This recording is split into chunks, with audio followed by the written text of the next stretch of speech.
Hello everyone, welcome to the current affair session of Gurukul. इस session ਦੇ ਆਪਾਂ ਹਰ ਰੋਜ਼ ਕੁਝ ਇੰਪੋਰਟੈਂਟ ਕਰੰਟ ਨਿਊਜ਼ ਨੂੰ ਕਵਰ ਕਰਦੇ ਹਾਂ। ਸੋ ਉਸੇ ਤਰ੍ਹਾਂ ਅੱਜ ਦੇ ਜੋ ਇਸ ਸੈਸ਼ਨ ਦੇ ਵਿੱਚ ਆਪਾਂ 13th ਆਫ ਜਨਵਰੀ ਦੇ ਕੁਝ ਇੰਪੋਰਟੈਂਟ ਕਰੰਟ ਅਫੇਅਰ ਡਿਸਕਸ ਕਰਾਂਗੇ। ਸਭ ਤੋਂ ਪਹਿਲਾਂ ਤੁਹਾਨੂੰ ਸਭ ਨੂੰ happy Lohri to all of you. Enjoy your day, but ਥੋੜਾ ਨਾਲ ਸਟੱਡੀ ਵੀ ਕਰਦੇ ਰਹਿਣਾ। ਸੋ ਸਟਾਰਟ ਕਰਦੇ ਹਾਂ ਸੈਸ਼ਨ ਨੂੰ। शेड्यूल अपना ऑलवेज सेम ही होंगे। तो अज के न्यूज़ के कोई भी करंट डे नहीं है, इंपॉर्टेंट डे नहीं आ। सो दैट्स वाई इसनों कवर नहीं किया गया। बाकी सारे टॉपिक अपने सेम ही रहेंगे। फर्स्ट टॉपिक हैगा मीटरॉइड लई। When a meteoroid survives a trip through the atmosphere and hits the ground it is called. जो कोई भी मीटरॉइड सर्वाइव कर लैंदा ते वो एटमोसफीयर ते पहुँचता है प्लस उन्होंने हिट भी कर लैंदा ग्राउंड नूं, तां उसनूं आपां की कहने आ।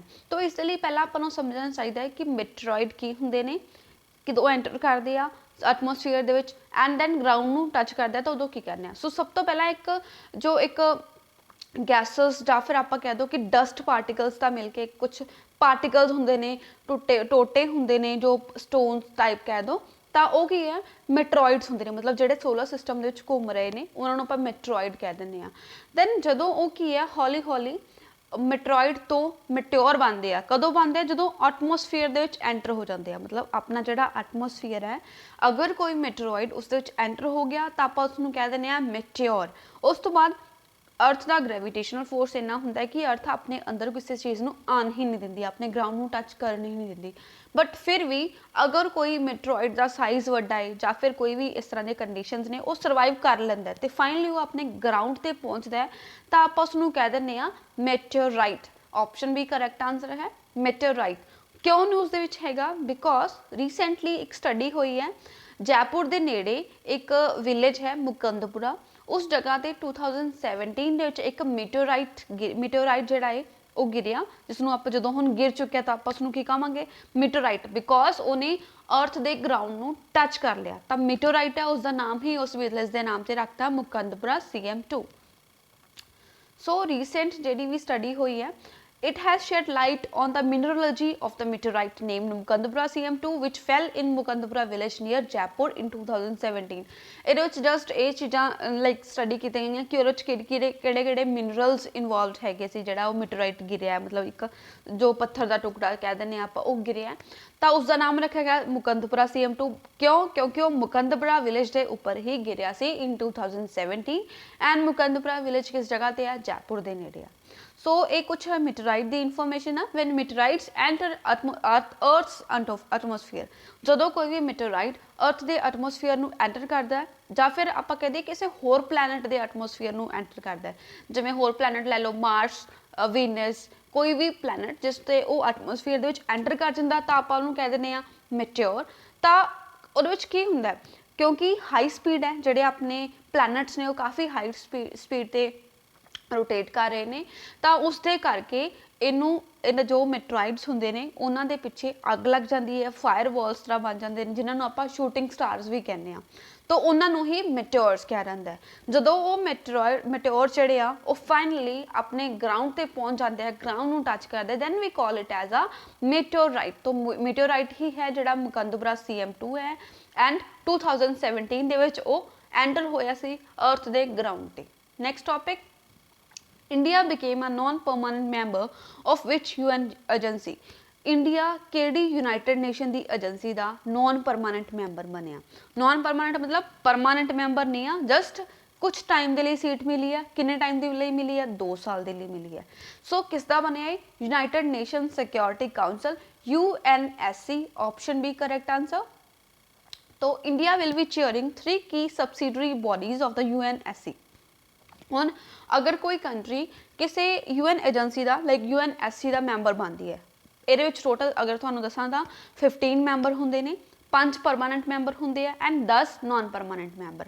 5 परमानेंट मैंबर जिमें काफ़ी जड़ियाँ अपनी इकॉनमीज है ने वड्डियां, जिमें कि USA, चाइना, वो सारियां कंट्री, जर्मनी हो गया, फ्रांस हो गया। सो ये कंट्रीज़ दियां परमानेंट मैंबर्स ने। नॉन परमानेंट मैंबर्स की सीट्स डिवाइडेड ने सारे कॉन्टीनेंट्स के विच, जिमें एशिया दियां कुछ सीट्स हैगियां ने, अफ्रीका दियां सीट्स है, यूरोप दियां हैगियां, उस तरह अमेरिका दी सीट्स है। तो जी इंडिया की सीट है ना, मतलब एशिया की सीट है, एशिया के वलों इंडिया नूं ये मिली है सीट ਮੈਂਬਰਸ਼ਿਪ ਮਿਲੀ ਹੈ ਨॉन परमानेंट बेसिस ਤੇ 2 ਸਾਲ ਦੇ ਲਈ ਮਿਲੀ ਹੈ UNSC ਦੀ। तो वैसे तो मिलनी सी अफगानिस्तान ਨੂੰ, बट इंडिया नैक्सट ईयर 2022 ਦੇ ਵਿੱਚ ਆਪਣੀ 75th इंडिपेंडेंस डे सैलीब्रेट करेगा। सो उसे दे लई ही इंडिया ने अफगानिस्तान ਨੂੰ रिक्वेस्ट करके ये मैंबरशिप खुद ਲਈ है। सो क्यों किया गया, ताकि जी जो अगर इस UNSC का कोई मैंबर कंट्री है उस कंट्री का इंडिपेंडेंस डे आएगा तो सारी यूनाइटेड नेशन सिक्योरिटी काउंसिल उसनू ऑब्जर्व करेगी, सैलीब्रेट करेगी। सो इंडिया नू ये सी कि 75th जी अपनी इंडिपेंडेंस की एनिवर्सरी है उसनू ऑब्जर्व कराया जाए in United Nation Security council UN। That's why India ने ये चीज़ किया। तो 2 साल के लिए सीट मिल गई। हुण जो कोई मैंबर कंट्री इस सीट पर होएगी, मतलब मैंबर होएगी, तो उसनू अलग अलग कमेटीज़ की चेयरमैनशिप मिलती रहती है। जिवें अगर आप किसी कमेटी के मैंबर बन गए तो उत्थे कोई ना कोई एक्टिविटीज़ हो रही ने, सब च डिवाइड करते हैं ना कि कुछ मैंबर इस एक्टिविटी को संभाल लो, कुछ मैंबर इसनू संभाल लो। जस्ट लाइक दैट इंडिया नू 3 ਇਹਦੀਆਂ कुछ कमेटीज़ ने जिन्हों की चेयरमैनशिप भी मिल गई। वो ਕਿਹੜੀਆਂ ने आप उन्होंने देखना। So this was announced by the permanent representatives of India at the UN Security Council TS त्रिमूर्ति। ये जो चेयरमैनशिप है ना 3 की सबसिडरीज की, वो किसने अनाउंस की कि सानू मिली है, ਜਿਹੜੇ अपने इंडिया के रैप्रजेंटेटिव आ UNSC ਦੇ ਵਿੱਚ TS त्रिमूर्ति। 3 पैनल्स ਕਿਹੜੇ-ਕਿਹੜੇ ਆ, काउंटर टैररिज्म कमेटी ਜਿਹਦੇ ਆਪਾਂ ਚੇਅਰਮੈਨशिप मिलेगी इंडिया ਨੂੰ 2022 ਦੇ ਵਿੱਚ, मतलब मैंबर है ਹੁਣ ਤੋਂ ਲੈ ਕੇ 2 ਸਾਲ ਲਈ और तक कोई कुछ वारी किस टर्म के अकॉर्डिंग कुछ कमेटीज़ ਦੇ चेयरमैनशिप मिलती रहेगी। तो काउंटर टैररिज्म कमेटी की चेयरमैनशिप नैक्सट ईयर होएगी इंडिया के कोल, तालिबान सैंक्शन कमेटी की एंड लीबिया सैंक्शन कमेटी। ये 3 कमेटीज़ ने। इनके इंपॉर्टेंट चीज़ की अपने लिए काउंटर टैररिज्म, इंडिया के भी काफ़ी टैररिज्म फेस करता है इंडिया पाकिस्तान की तरफ तो उस वो एक चैलेंजिंग जॉब है इंडिया नू कि किस तरह वो टैकल करेंगे। अगर तालिबान सैंक्शन कमेटी की गल करिए तो तालिबान का कुछ अफगानिस्तान का कुछ एरिया जोड़ा POK वाला अपना पाकिस्तान ऑक्यूपाइड कश्मीर वाला वो इंडिया के नाल बॉर्डर टच करता अफगानिस्तान का। हुण अफगानिस्तान के विच तालिबान का काफ़ी ज़्यादा बोलबाला है। तो इंडिया के कोल एक कमेटी भी आ गई तालिबान ते सैंक्शनस वाली।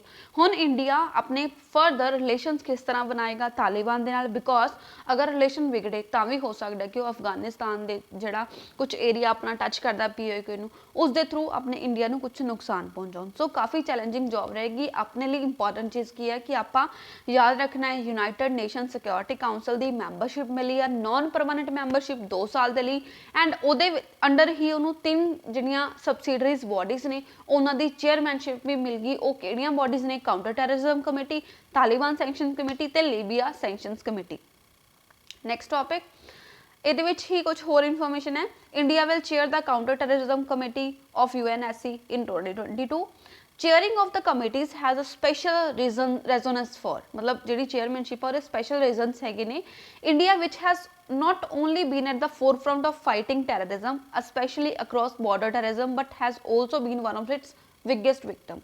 इंडिया के सामने बहुत एक काफ़ी जो ह्यूज चैलेंज है इस चीज़ को फेस करन दा, बिकॉज टैररिज्म की कमेटी इंडिया हैड करेगा तो इंडिया ऑलवेज टैररिज्म फेस करता आ रहा, ਉਹਦੇ ਨਾਲ लड़ाई करता आ रहा है। तो सब तो ज़्यादा विक्टिम इंडिया ही बने टैररिज्म का। पाकिस्तान की तरफ तो देख लो हमेशा ही कोई ना कोई इस तरह की एक्टिविटीज़ होंदियां ही रहंदियां ने। Taliban sanctions committee has always been a high priority क्यों है, बिकॉज इंडिया का इंटरस्ट हैगा क्योंकि अफगानिस्तान का कुछ एरिया इंडिया के नाल टच करता है। अगर तालिबान नू टैकल नहीं किया गया अच्छे तरीके नाल तो अपनी कंट्री की जिहड़ी सॉवरनटी है या सिक्योरिटी है उसदे लई नुकसान हो सकता है। एंड लीबिया सैंक्शन कमेटी है, लीबिया अफ्रीका की एक कंट्री है जिहड़ी मैडिटरेनियन सी तो नॉर्थ साउथ दे विच हैगी है, मतलब मैडिटरेनियन सी नाल भी बॉडी टच करती है। तो इस जगह पर काफ़ी ज़्यादा जो टैररिज्म वगैरह चलता रहता, काफ़ी इत्थे मुद्दे हाईलाइटेड होंदे ने इस रिगार्डिंग, तो उन्होंने भी टैकल करना काफ़ी चैलेंजिंग रहेगा इंडिया के लिए। सब तो चैलेंजिंग रहेगा काउंटर टैररिज्म ते तालिबान सैंक्शन कमेटी। सो ये 3 चीज़ां याद रखनियां। Next topic, which state is likely to become India's prime producer of vanadium। तो इंडिया की केड़ी स्टेट वैनेडियम की प्राइम प्रोड्यूसर बनेगी वो आप दसना है। वैनेडियम की होंदा है? वैनेडियम एक तरह का मैटल होंदा है जिन्हों स्टील दे विच यूज़ किया जाता है उसनू ज़्यादा स्ट्रोंग बनाने लई। आप देखते हैं ना घरे बर्तन डिगदा है कई बारी तो उस टुटदा नहीं है, जिवें वैसे तो अपनी मम्मा कह ही देंदे ने कि बस तोड़ते सारे बर्तन, पर वो टुटदा नहीं है। क्यों नहीं टुटदा? बिकॉज ਉਹਦੀ ਜਿਹੜੀ ਸਟਰੋਂਗ ਉਹਨੂੰ ਬਣਾਇਆ ਹੁੰਦਾ ਉਹਦੇ ਵਿੱਚ ਕੁਝ ਮਿਕਸ ਕਰਕੇ, ਉਹ ਕੀ ਚੀਜ਼ ਮਿਕਸ ਕੀਤੀ ਜਾਂਦੀ ਹੈ? ਵੈਨੇਡੀਅਮ। तो ये वैनेडियम बहुत घट अमाउंट में मिलता है इंडिया के, सब तो ज़्यादा ये किस जगह पर मिलता? चाइना के, चाइना खुद ही इसनूं कंज्यूम भी कर लैंदा।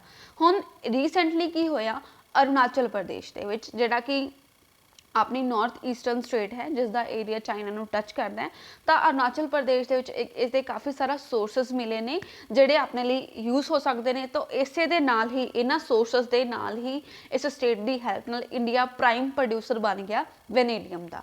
Option C correct answer. Arunachal Pradesh is likely to become India's prime producer of vanadium, मतलब इंडिया का सब तो ज़्यादा वैनेडियम प्रोड्यूसर बन जाएगा अरुणाचल प्रदेश। वैनेडियम की हुंदा? It is a high value metal use in strengthening steel and titanium. Steel ते टाइटेनियम नूं स्ट्रेंथ करने लई इसनूं यूज़ किया जाता, उस विच मिक्स किया जाता, एलॉय बनाया जाता, फिर उहदे बर्तन वगैरह बनते हैं जिन्हां दी काफ़ी ज़्यादा जिहड़ी उन्हां दी स्ट्रोंग वाली वैल्यू होंदी है। The largest deposits of vanadium of the world are in China, followed by Russia and South Africa। ये चीज़ जरूर याद रखना कि सब तो ज़्यादा कित्थे हुंदे ने? चाइना दे विच, सैकेंड नंबर ते रशिया एंड थर्ड नंबर ते साउथ अफ्रीका। ये तीन कंट्रीज़ दे विच सब तो ज़्यादा इहदे डिपॉजिट्स हैगे ने वैनेडियम दे। रीसेंटली इंडिया दे विच मिले, कुछ मिले, उन्हां दे कंपैरिजन उन्ने नहीं मिले। चाइना दे विच 57% वैनेडियम मिलता है, मतलब जिन्ना पूरे वर्ल्ड का वैनेडियम ना उसका 57% सिर्फ और सिर्फ चाइना दे विच हुंदा है। एंड वो की करते हैं 44% आप ही कंज्यूम कर लेंगे ने। टोटल 57% मिले एंड 44% उन्होंने खुद ही कंज्यूम कर लिया।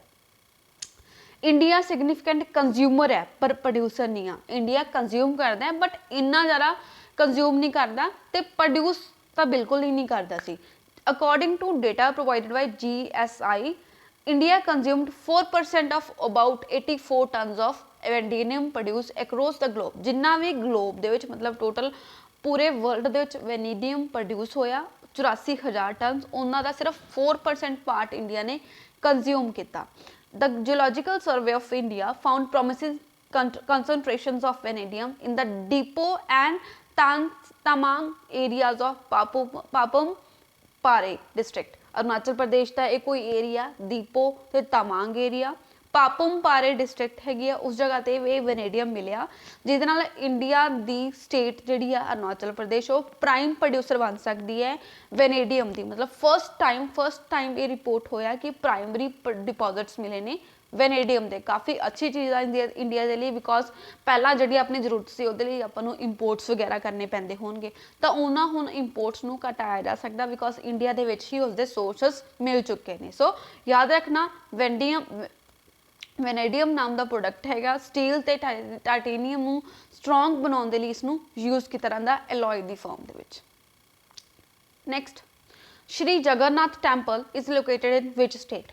तो एक कल्चर के पॉइंट ऑफ व्यू तो काफ़ी इंपॉर्टेंट क्वेश्चन है। जगन्नाथ टैंपल, जगन्नाथपुरी टैंपल भी कह दें आप, किस स्टेट दे विच लोकेटेड हैगा? न्यूज़ दे विच क्यों आया वो भी थोड़ा पता लग जाएगा। कोविड-19 की सिचुएशन के करके ही न्यूज़ दे विच आया जगन्नाथ टैंपल, क्योंकि पहला उस जगह ते एंटर करने के लिए सर्टिफिकेट्स की जरूरत होंदी सी, जिवें अपनी जिहड़ी रिपोर्ट है कोविड टैसट की वो नैगेटिव है, वो प्रजेंट करनी पैंदी सी टैंपल च एंटर होने तो पहला। बट हुण उत्थों दी अथॉरिटीज़ ने, जगन्नाथ टैंपल जिहड़ी अथॉरिटी है उन्होंने कहता कि हुण 20 जनवरी तो बाद कोई भी जरूरत नहीं है इस तरह की रिपोर्ट लैके आउण दी। सो इस दे लई न्यूज़ दे विच आया। किस जगह ते लोकेटेड है? ओडिशा दे विच। So option D correct answer. Recently, Shri Jagannath Temple Administration announced that devotees don't need to produce their COVID-19 negative report। मतलब एंट्री लैन के लिए उन्होंने कोई भी इस तरह की रिपोर्ट नहीं लैके आनी पएगी। जगन्नाथपुरी टैंपल नूं एक होर नाम नाल जानते हैं, यमानिका टैंपल। यम मतलब यमराज, यमराज मतलब जिहड़ा गॉड ऑफ डेथ हुंदा, सो उसके नाम से भी जाना जाता है। हिंदू बिलीव्स के अकॉर्डिंग जिहड़ा यम है मतलब यमराज है उसदियां पावर्स खत्म हो जाती हैं जो इस एरिया दे विच एंटर करता है, क्योंकि लॉर्ड जगन्नाथ की प्रेजेंस आ उस जगह पर। तो इस तरह हिंदू बिलीव्स के नाल भी जोड़ा जा रहा कि उस जगह पर कोविड का इंपैक्ट नहीं होएगा, तो रिपोर्ट लैके आने की जरूरत नहीं है। सो याद रखना जगन्नाथ टैंपल, उसका नाम होर क्या है? यमानिका टैंपल तीर्थ। होर भी कुछ नाम है। White pagoda and is a part of Char Dham ਪਿਲਗ੍ਰਿਮੇਜ। ਤੁਸੀਂ ਸੁਣਿਆ ਹੋਵੇਗਾ ਚਾਰ ਧਾਮ ਦੀ ਯਾਤਰਾ, ਉਹਦੇ 'ਚ ਬਦਰੀਨਾਥ, ਦਵਾਰਕਾ, ਪੂਰੀ ਤੇ ਰਾਮੇਸ਼ਵਰਮ। ਪੂਰੀ ਜਗਨਨਾਥਪੁਰੀ ਇਸੇ ਟੈਂਪਲ ਦਾ ਨਾਮ ਹੈ। ਰਾਮੇਸ਼ਵਰਮ ਉਹ ਵਾਲਾ ਏਰੀਆ ਜਿੱਥੋਂ ਆਪਣੇ APJ ਅਬਦੁਲ ਕਲਾਮ ਸਰ ਇਸੇ ਏਰੀਆ ਨੂੰ ਬਿਲੋਂਗ ਕਰਦੇ ਸੀ। ਕਾफ़ी ਬਹੁਤ ਜ਼ਿਆਦਾ ਸਟਰੋਂਗ, ਬਹੁਤ ਜ਼ਿਆਦਾ ਅੱਛੀ ਪਰਸਨੈਲਿਟੀ, ਇਨਫਲੂਐਂਸਿੰਗ ਪਰਸਨੈਲਿਟੀ ਹੈਗੀ ਸੀ। There are 4 gates to the temple. इस टैंपल ਨੂੰ 4 गेट ने। ईस्टर्न साइड मतलब ਜਿਹੜਾ ईस्टर्न ਤੇ गेट है उसनू कहते ਸਿੰਘਵਾੜਾ, ਸਿੰਘਦਵਾਰਾ सॉरी। दैन ਜਿਹੜਾ कि मेन गेट है विद 2 क्राउचिंग लाइन्स, 2 लाइन्स हैगे ने इत्थे। सदर्न ਜਿਹੜਾ गेट है उसनू कहते हैं अश्वद्वारा एंड वैसटर्न ਜਿਹੜਾ है व्याघ्रद्वारा, नॉर्दर्न ਜਿਹੜਾ है हस्तिद्वारा। तो ये कुछ 4 गेट्स ने इस टैंपल दे।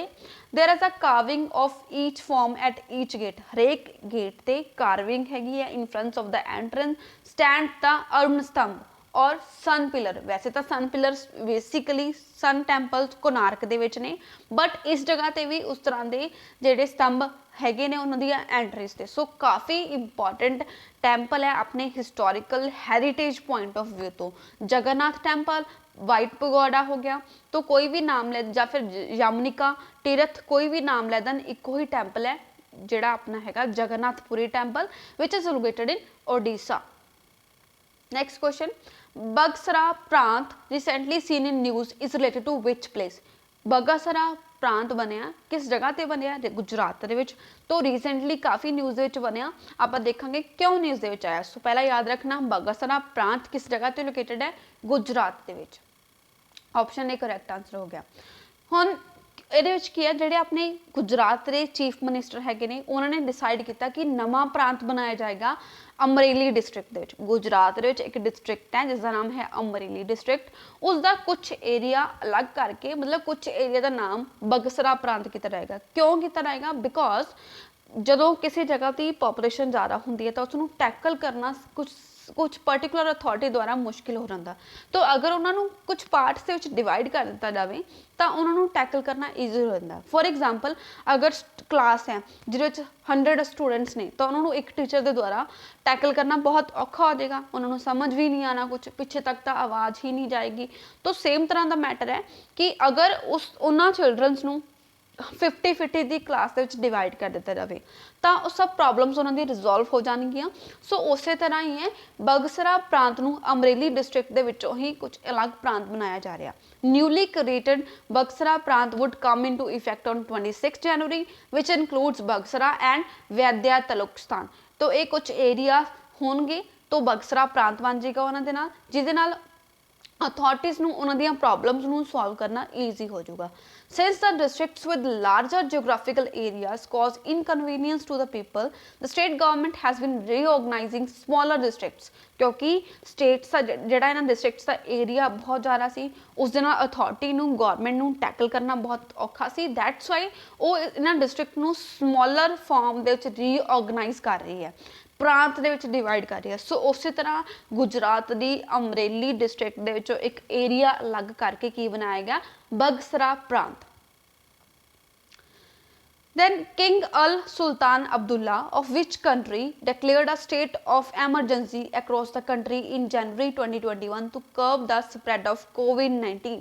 King Al Sultan Abdullah ने ਕਿਹੜੀ ਕੰਟਰੀ ਦੇ ਪ੍ਰੈਜ਼ੀਡੈਂਟ, ਪ੍ਰਾਈਮ ਮਿਨਿਸਟਰ ਜਾਂ ਪ੍ਰੈਜ਼ੀਡੈਂਟ ਕਹਿ ਸਕਦੇ ਹੋ ਆਪਾਂ, ਕਿਹੜੀ ਕੰਟਰੀ ਦੇ ਨੇ? ਉਹ ਹੈਗੇ ਨੇ ਮਲੇਸ਼ੀਆ ਦੇ।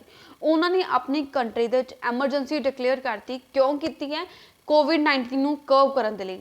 जनवरी 2021 ਤੋਂ ਲੈ ਕੇ ਅਗਸਤ 2021 ਤੱਕ ਇੱਕ ਐਮਰਜੈਂਸੀ ਚੱਲੇਗੀ ਤਾਂ ਕਿ ਕੋਵਿਡ-19 ਦੇ ਸਪਰੈਡ ਨੂੰ ਰੋਕਿਆ ਜਾ ਸਕੇ, ਉਸ ਤੋਂ ਬਚਿਆ ਜਾ ਸਕੇ। ਸੋ ਆਪਣਾ ਆਨਸਰ ਆਲਰੇਡੀ ਮੈਂ ਤੁਹਾਨੂੰ ਦੱਸ ਦਿੱਤਾ ਹੈ ਕਿ Malaysia, option C.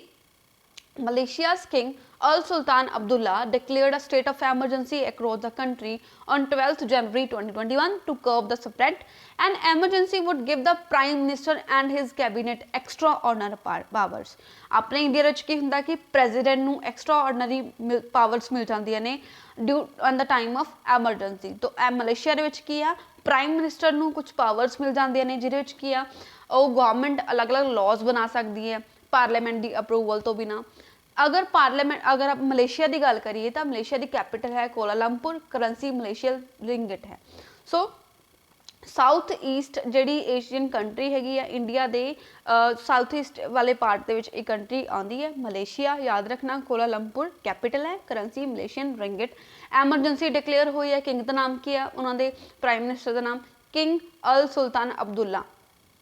Next question, in January 2021 environment forest and climate change minister Prakash Javadekar ਉਹਨਾਂ ਨੇ ਡਿਕਲੇਅਰ ਰਿਲੀਜ਼ ਕੀਤੀ ਹੈ ਇੱਕ ਮੈਨੇਜਮੈਂਟ ਇਫੈਕਟਿਵਨੈਸ ਇਵੈਲੂਏਸ਼ਨ, ਇੱਕ ਰਿਪੋਰਟ ਹੈ ਉਸਨੂੰ ਰਿਲੀਜ਼ ਕੀਤਾ ਐਂਡ ਉਹਦੇ according how many national parks and wild life sanctuary in the country, ਕਿੰਨੀਆਂ ਨੈਸ਼ਨਲ ਪਾਰਕ ਤੇ ਵਾਈਲਡ ਲਾਈਫ ਸੈਂਚੁਰੀਜ਼ ਹੈਗੀਆਂ ਨੇ ਉਹ ਇੰਡੀਆ ਦੇ ਵਿੱਚ ਹੈਗੀਆਂ। ਸੋ ਇਸ ਦੇ ਅਕੋਰਡਿੰਗ 146 ਵਾਈਲਡ ਲਾਈਫ ਸੈਂਚੁਰੀਜ਼ ਤੇ ਨੈਸ਼ਨਲ ਪਾਰਕ ਇੰਡੀਆ ਦੇ ਵਿੱਚ ਹੈਗੇ ਨੇ, ਉਹਨਾਂ ਦੀ ਇਵੈਲੂਏਸ਼ਨ ਕੀਤੀ ਹੈਗੇ ਨੇ, ਮਤਲਬ ਇਹਨਾਂ ਦੀ ਇਵੈਲੂਏਸ਼ਨ ਦੇ ਅੰਡਰ ਹੈ, ਵੈਸੇ ਤਾਂ ਬਹੁਤ ਜ਼ਿਆਦਾ ਨੇ ਬਟ ਇਹਨਾਂ ਦੀ ਇਵੈਲੂਏਸ਼ਨ ਦੇ ਅੰਡਰ ਇੰਨੇ ਆ।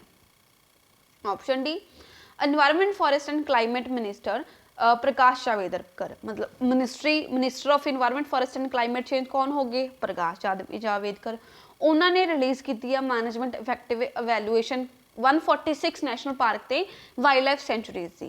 Minister also announce that from 2021 onwards 10 best national park, 5 coastal and marine parks and the top 5 zoos in the country will be ranked and awarded every year. उन्होंने कहा कि 2021 तो लैके हरेक साल 10 ਜਿਹੜੇ ਬੈਸਟ ਨੈਸ਼ਨਲ ਪਾਰਕ ਹੋਣਗੇ ਪੂਰੀ ਕੰਟਰੀ ਦੇ ਉਹਨਾਂ ਨੂੰ ਅਵਾਰਡ ਦਿੱਤਾ ਜਾਏਗਾ, 5 ਕੋਸਟਲ ਤੇ ਮਰਾਈਨ ਪਾਰਕਸ ਦੇ ਨੂੰ, ਦੈਨ ਟੌਪ 5 ਜੂਸ ਜਿਹੜੇ ਕੰਟਰੀ ਦੇ ਵਿੱਚ ਉਹਨਾਂ ਨੂੰ ਹਰੇਕ ਸਾਲ ਰੈਂਕਿੰਗ ਦਿੱਤੀ ਜਾਏਗੀ ਕਿ ਫਸਟ ਕਿਹੜਾ, ਸੈਕੰਡ ਕਿਹੜਾ, ਥਰਡ ਕਿਹੜਾ, ਫੋਰਥ ਕਿਹੜਾ। ਇਸ ਨਾਲ ਕੀ ਹੋ ਗਿਆ, ਕੰਪੀਟੀਸ਼ਨ ਇਨਕਰੀਜ਼ ਹੋਊਗਾ ਤੇ ਵੱਧ ਤੋਂ ਵੱਧ ਕੋਸ਼ਿਸ਼ ਕੀਤੀ ਜਾਏਗੀ ਆਪਣੇ ਪਾਰਕ ਨੂੰ ਜਾਂ ਫਿਰ ਜੂ ਨੂੰ ਅੱਛੀ ਬਣਾਉਣ ਦੀ, ਤਾਂ ਕਿ ਉਹਨਾਂ ਦੀ ਕੰਡੀਸ਼ਨ ਨੂੰ ਸੁਧਾਰਿਆ ਜਾ ਸਕੇ, ਇਸੇ ਲਈ ਸਟਾਰਟ ਹੋਈ ਹੈ। ਸੋ ਯਾਦ ਰੱਖਣਾ MEE ਮੈਨੇਜਮੈਂਟ ਇਫੈਕਟਿਵਨੈਸ ਇਵੈਲੂਏਸ਼ਨ ਹੋਈ ਹੈ 146 ਨੈਸ਼ਨਲ ਪਾਰਕ ਤੇ ਵਾਈਲਡ ਲਾਈਫ ਸੈਂਚੁਰੀ ਦੀ। ਨੈਕਸਟ ਇਹਦੇ ਵਿੱਚ ਕੁਝ ਇੰਪੋਰਟੈਂਟ ਫੈਕਟਰ ਹੈਗੇ ਨੇ।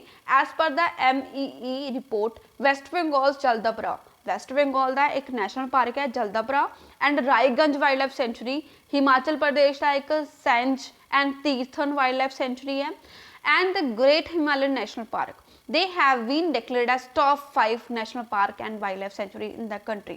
So west bengal ਦਾ ਜਲਦਾਪਰਾ ਨੈਸ਼ਨਲ ਪਾਰਕ ਤੇ Raiganj wild life sanctuary, Himachal Pradesh ਦਾ Sainj and Tirthan wild life sanctuary and great Himalayan national park, ਇਹਨਾਂ ਨੂੰ ਆਪਾਂ ਟੌਪ 5 ਦੀ ਕੈਟਾਗਰੀ ਦੇ ਵਿੱਚ ਰੱਖਿਆ ਗਿਆ ਇਸ ਰਿਪੋਰਟ ਦੇ according. 2 wild life sanctuary UP ਦੇ ਵਿੱਚ ਜਿਵੇਂ ਕਿ ਟਰਟਲ ਵਾਈਲਡ ਲਾਈਫ ਸੈਂਚੁਰੀ ਹੈ, ਐਮ Jaiprakash Narayan wild life sanctuary, and 1 each in Haryana, Assam and Rajasthan. They also have been listed among the bottom 5. Bottom 5 ਦੇ ਵਿੱਚ ਕਿਹੜੇ ਆਏ ਨੇ, ਯੂਪੀ ਦੇ 2 ਆ, ਇੱਕ ਹਰਿਆਣਾ ਦਾ, ਇੱਕ ਅਸਮ ਦਾ ਐਂਡ ਇੱਕ ਰਾਜਸਥਾਨ ਦਾ। ਸੋ ਟੌਪ 5 ਕਿਹੜੇ ਆ, ਵੈਸਟ ਬੰਗਾਲ, ਹਿਮਾਚਲ ਪ੍ਰਦੇਸ਼ ਦੇ ਏਰੀਆਜ਼ ਦੇ, ਬੋਟਮ ਦੇ ਵਿੱਚ ਯੂਪੀ ਦੇ ਕੋਈ 2 ਪਾਰਕ ਨੇ ਐਂਡ ਅਸਮ, ਹਰਿਆਣਾ ਤੇ ਰਾਜਸਥਾਨ ਦੇ ਨੇ। ਸੋ ਇਹ ਚੀਜ਼ ਯਾਦ ਰੱਖਣਾ। Next, which is the capital of city of Indonesia? Indonesia the country लिखना सी, सॉरी सिटी लिखा गया कि इंडोनेशिया दी कैपिटल केड़ी है। इंडोनेशिया जिहड़ी कि एक ओशिनिया रीजन के अंडर कंट्री आती है, मतलब एक आइलैंड टाइप कंट्री, काफ़ी सारे आइलैंड्स को मिला के एक कंट्री बनी हुई है। तो उस जगह ते रिसेंटली एक प्लेन क्रैश होया, उस प्लेन क्रैश बोइंग जिहड़ा एयरक्राफ्ट हैगा सी वो मिसिंग है, मतलब उन्हें जो जिथों टेक ऑफ किया ਤੇ ਉਸ ਤੋਂ ਬਾਅਦ ਉਹ ਮਿਸਿੰਗ ਹੈ, ਨਹੀਂ ਮਿਲਿਆ, ਉੱਥੇ ਨਾਲ ਹੀ ਜਾਵਾ ਸੀ ਹੈ, ਹੋ ਸਕਦਾ ਉਹ ਸੀ ਦੇ ਵਿੱਚ ਗਿਰ ਗਿਆ ਹੋਵੇ, ਦੈਟਸ ਵਾਈ ਆਪਾਂ ਸਟੱਡੀ ਕਰ ਰਹੇ ਹਾਂ। ਸੋ ਆਪਾਂ ਨੂੰ ਦੇਖ ਲੈਣਾ ਚਾਹੀਦਾ ਕਿ ਇੰਡੋਨੇਸ਼ੀਆ ਦੀ ਕੈਪੀਟਲ ਕੀ ਹੈ। ਇੰਡੋਨੇਸ਼ੀਆ ਦੀ ਕੈਪੀਟਲ ਹੈ Jakarta, option A correct answer ਹੋ ਗਿਆ। Boeing 737-500 operating Sriwijaya aircraft 182 went missing after taking off from Jakarta.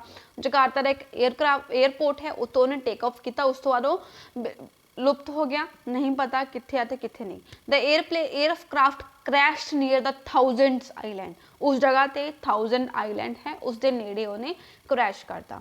सो ये अगर आप मैप की गल करिए तो ये वर्ल्ड मैप है अपना। अगर इंडिया देखिए तो एरिया अपना इंडिया एशियन कंटीनेंट दे विच है, एंड ये कुछ जड़ियाँ अपने साउथ ईस्ट एशियन कंट्री ने जिवें कि म्यांमार, अपना वियतनाम, लाओस, कंबोडिया एंड उस तो नीचे इत्थे अपना सिंगापुर भी है, दैन ये अपनी इंडोनेशिया की लोकेशन है, इस तो नीचे आस्ट्रेलिया। सो इंडोनेशिया दे विच एक जगह है जकार्ता, जकार्ता जिहड़ी इंडोनेशिया की कैपिटल है, उस जगह तो प्लेन ने टेक ऑफ किया सी। दैन इत्थे ही अपना जावा सी है, जावा सी दे विच हो सकदा वो गिर गया होवे, that's why it is missing. 1000 island के नाम दे कोल जाके वो क्रैश हो गया एयरक्राफ्ट, मतलब पहला अच्छी तरह जा रहा सी, उस जगह ते जाके क्रैश हो गया एंड जावा सी दे विच गिर गया। सो ये कुछ फैक्ट्स ने जिहड़े तुसीं याद रख सकते हो।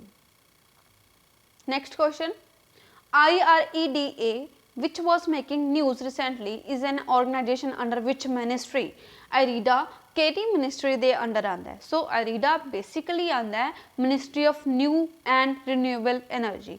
ਰੀਸੈਂਟਲੀ ਨਿਊਜ਼ ਵਿੱਚ ਕਿਉਂ ਸੀ? ਬਿਕੋਜ਼ NHPC ਤੇ IREDA ਨੇ ਮਿਲ ਕੇ ਆਪਸ 'ਚ ਮੈਮੋਰੰਡਮ ਆਫ ਅੰਡਰਸਟੈਂਡਿੰਗ ਸਾਈਨ ਕੀਤਾ ਹੈ, ਕੁਛ ਆਪਦੀ ਇੱਕ ਦੂਸਰੇ ਦੀ ਹੈਲਪ ਪ੍ਰੋਵਾਈਡ ਕਰਨ ਲਈ in the case of renewable energy sources.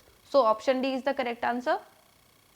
Indian renewable energy development agency limited, IREDA की full form Indian renewable energy development agency, उन्होंने साइन किया MOU with NHPC limited for providing its technical expertise in developing renewable energy products. तो IREDA help करेगा technical form दे विच किसनूं? NHPC नूं, ताकि जिहड़े रिन्यूएबल एनर्जी प्रोजैक्ट्स ने उन्होंने अच्छी तरह नाल चलाया जा सके। टैक्निकल ते फाइनैंशियल दोनों तरह की हैल्प प्रोवाइड की जाएगी NHPC नूं, किस दे द्वारा? IREDA के द्वारा। IREDA will assist NHPC in developing an action plan to create and acquire renewable energy projects. तो इन्हां दे केस च उहनूं 5 साल के लिए, नैक्सट 5 ईयर्स के लिए हैल्प प्रोवाइड करेगा, असिस्टेंस प्रोवाइड करेगा। IREDA is under the administration and control of ministry of new and renewable energy, जिहड़ा आप ऑलरेडी देख चुके हैं। क्योंकि रिन्यूएबल एनर्जी डिवेलपमेंट एजेंसी है तो ऑब्वियसली किस दे अंडर होएगी? Ministry of new and renewable energy. Next question, as per the recent announcement of the Lok Sabha speaker, which campaign is to be undertaken in school and colleges? तो recent announcement की आपने लोक सभा के speaker ने ओम बिरला जिन्हों का नाम है, उन्होंने कहा कि स्कूल्स ते कॉलेजेस के एक कंपेन चलाया जाएगा। तो इस कंपेन का नाम दसना है। It was campaign related to our constitution. उन्होंने कहा कि अपने कंट्री के हर एक बच्चे नूं, चाहे वो स्कूल है चाहे वो कॉलेज दे विच है, उसनूं अपने कॉन्स्टिट्यूशन की जानकारी होनी चाहिए है। सो कॉन्स्टिट्यूशन अपने लिए बहुत ही इंपॉर्टेंट है, बिकॉज अपने कॉन्स्टिट्यूशन दे जो रेगूलेशनस ने, कॉन्स्टिट्यूशन की राइटिंग के अकॉर्डिंग ही अपना नेशन चल रहा, उन्होंने सिर ते ही अपने नेशन दे विच जो भी डेमोक्रेसी अवेलेबल आपां उस वजह करके है। सो आप सबनों अपने कॉन्स्टिट्यूशन का पता होना चाहिए ताकि आपको अपन राइट्स प्रिविलेजेस का पता लग सके। सो इस कंपेन का नाम की हो गया? Option B, know your constitution. तो कॉन्स्टिट्यूशन अपने लिए बहुत इंपॉर्टेंट है। सब तो पहला तो जो प्रीएम्बल ही है, प्रीएम्बल ही बहुत इंपॉर्टेंट है। वो आपको पता लगता है कि अपनी जस्टिस की है, जस्टिस किस तरह की अवेलेबल है, आपको लिबर्टी कितनी आपको अवेलेबल है, किस तरह की इक्वैलिटी अवेलेबल है। तो सब कुछ आपको अपने कॉन्स्टिट्यूशन का पता लगता। सो सबनों पता होना चाहिए। तुसीं भी कोशिश करो कि अगर हो सके कॉन्स्टिट्यूशन की नॉलेज जरूर लो। सो करंटली अपनी जी लोक सभा है 17th लोक सभा चल रही है, जिहदे अपने करंट लोक सभा स्पीकर कौन ने? ओम बिरला। दैन अगर पास की गल करिए तो GV मावलंकर वो फर्स्ट स्पीकर है सी लोक सभा के, who was also considered as the father of Lok Sabha, क्योंकि फर्स्ट स्पीकर सी, that's why he is considered as the father of Lok Sabha. नाम की है? GV Mavalankar. Next question, which space agency will launch the world's most powerful rocket on January 17?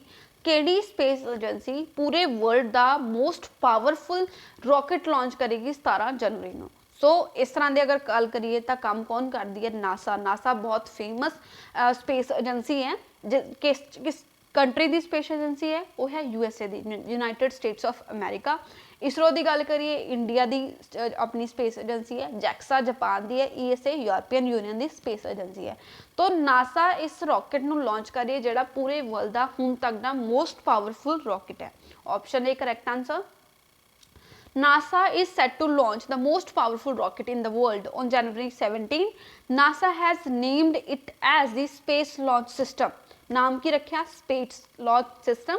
The rocket has been built to carry the first women and the next man to the moon. इस rocket दे विच पहली women ते next man, क्योंकि already एक पहला तो भेज ही चुके ने मैन नूं मून ते, हुण फर्स्ट वुमेन ते नाल नेक्स्ट मैन दोनों नूं इस रॉकेट के थ्रू मून ते पहुँचाया जाएगा।